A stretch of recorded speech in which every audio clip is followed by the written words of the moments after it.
형상기억정의가 재등장했습니다. 대한민국의 선거는 부정선거가 확실합니다. 반갑습니다. 김영희TV입니다. 6일에 이재명이 도널드 트럼프 미 대통령과 첫 정상간 통화를 했다라고 밝혔습니다. 6월 3일 대선 이후에 이틀 만이다라고 이야기를 하는데요. 윤석열 대통령은 당선인 신분으로 5시간 만에 바이든의 전화를 받았었죠. 이 정상 간의 통화가, 그러니까 트럼프가 이재명을 인정하지 않는다라는 시그널로 침묵으로 강하게 경고장을 날렸던 부분에 이 좌쪽 진영이 안절부절하다가 처음에는 기다리다가 나중에는 미국 없이 우리나라 자체적으로 잘 살 수 있다라고 정신승리하다가 무너지기 일보 직전, 이런 생각을 한 것이 아닐까 싶습니다. 20분간 통화를 했다라고 합니다. 합리적으로 우리가 판단을 좀 해볼 필요가 있죠. 20분, 10분은 통역, 10분간 5분 이야기했을 때 이렇게 많은 이야기를 할 수 있을까? 관세 협의와 관련돼서 양국이 모두 만족할 수 있는 합의가 조속히 이루어질 수 있도록 노력해 나가자. 그리고 트럼프 미 대통령이 미국에 초청을 했다. 그리고 한미가 특별한 동맹으로서 자주 만나기를 바란다. 그리고 골프 이야기도 했고 암살에 관련된 이야기도 했고 서로가 겪었던 일, 정치적인 어려움에 대해서도 의견을 나눴다. 5분 동안 말이죠. 참 많은 일들을 했다라고 생각을 하는데요. 잘 모르겠습니다. 이재명 정부는 국제적 신뢰를 잃고 있기 때문에 정말 이 메시지가 진짜일까라는 의심을 가졌는데요. 지금까지 아무리 찾아봐도 백악관 공식적인 발표 없습니다. 그리고 폭스뉴스부터 시작해가지고요. 트럼프 미 대통령이 이재명과 통화를 했다 라고 하는 글 하나 없다라는 겁니다. 저는 고도의 외교적 패싱으로 이재명이에게 전화를 했을까? 이거 정말 의문이 드는데요. 영국의 가디언지가 이렇게 실었습니다. 트럼프 미국 대통령은 말이죠.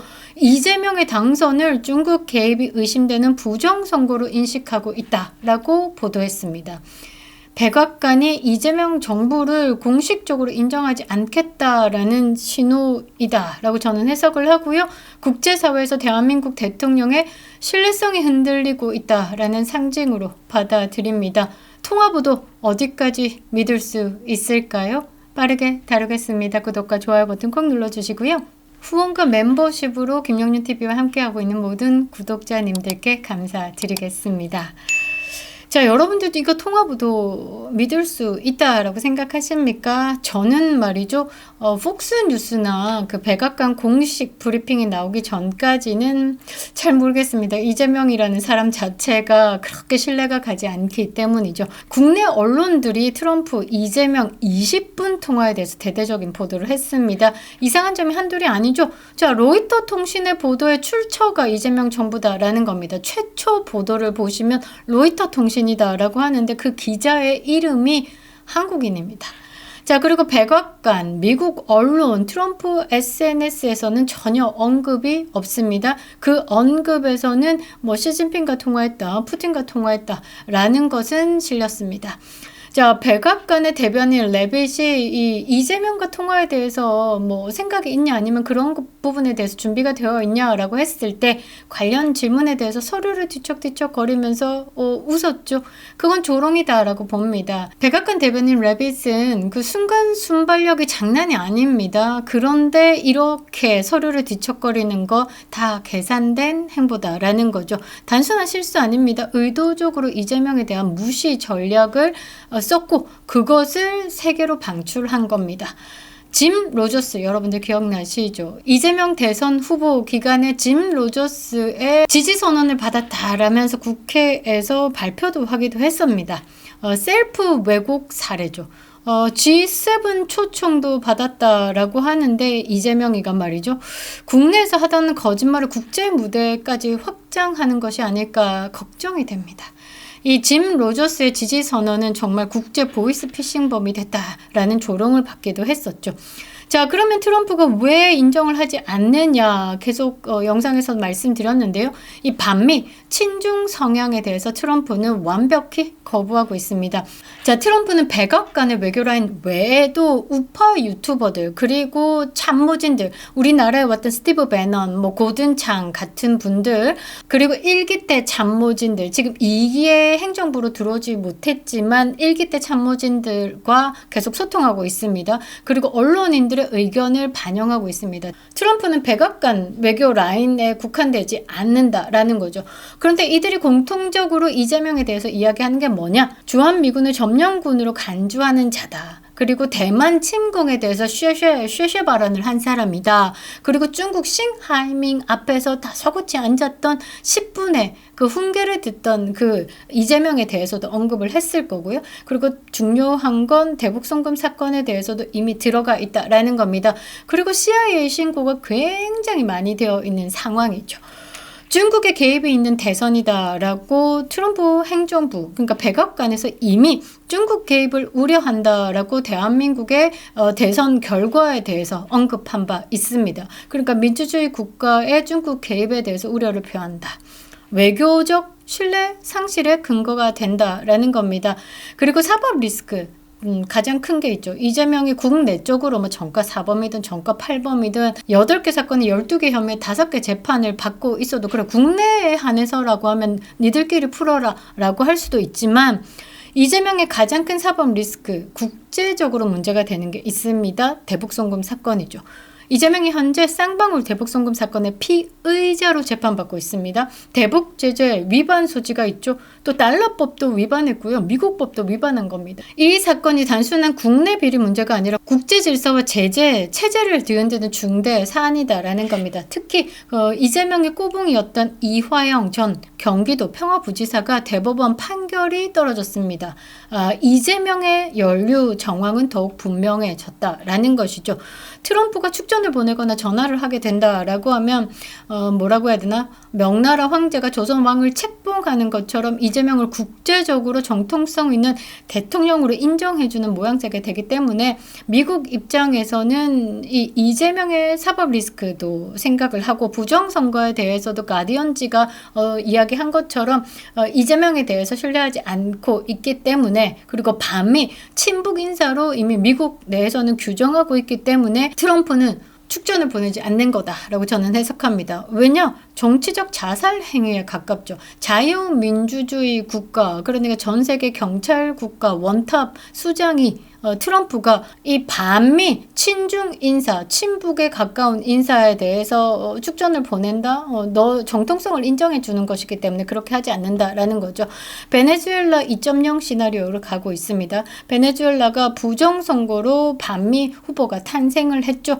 그래서 미국 대통령 축전 보내지 않았고요. 그 대신 더 멋진 선물을 보냈습니다. 관세 폭탄 보냈죠. 대한민국도 마찬가지입니다.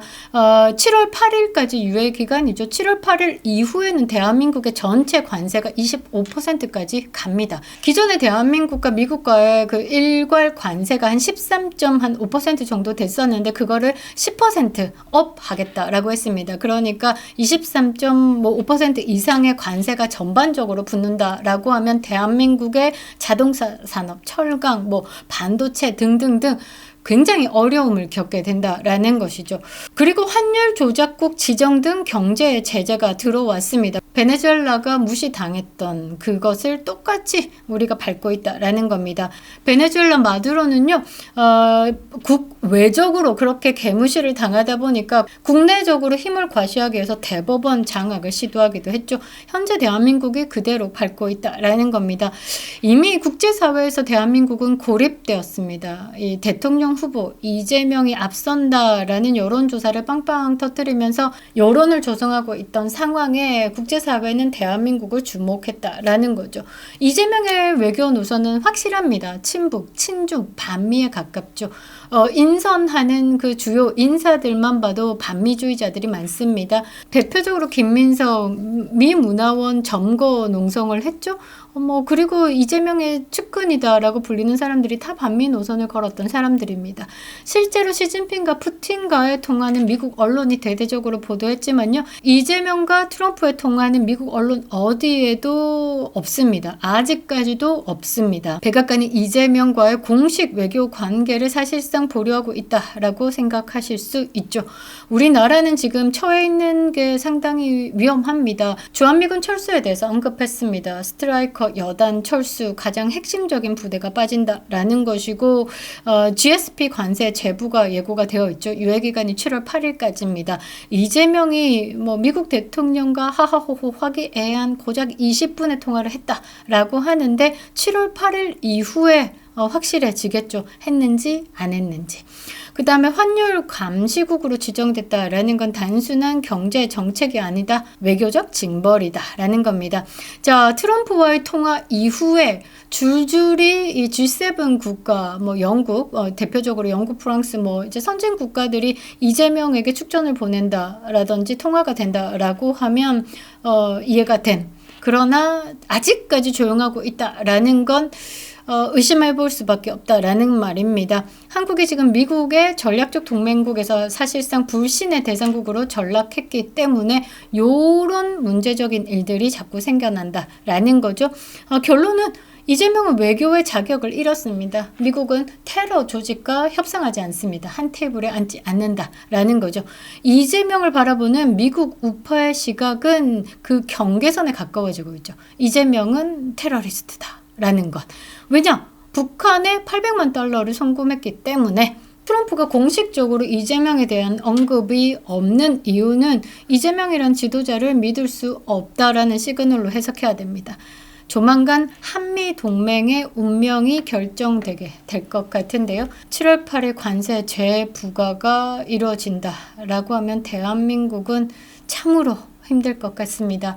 지금 국민의힘은 제대로 정비 시작해야 됩니다. 부정선거에 대해서 국제사회가 목소리를 내고 있는데 지금 국민의힘은 그것조차 싸울 힘이 없는 것 같습니다. 이재명이 기표된 투표용지 빳빳한 형상기억종이가 재등장했습니다. 대한민국의 선거는 부정선거가 확실합니다. 저는 이재명 대통령 받아들일 수 없다라고 불복 선언을 한 겁니다. 대선 전부터 이재명에 대한 국제사회 경고가 있었죠. 부정선거가 99%다.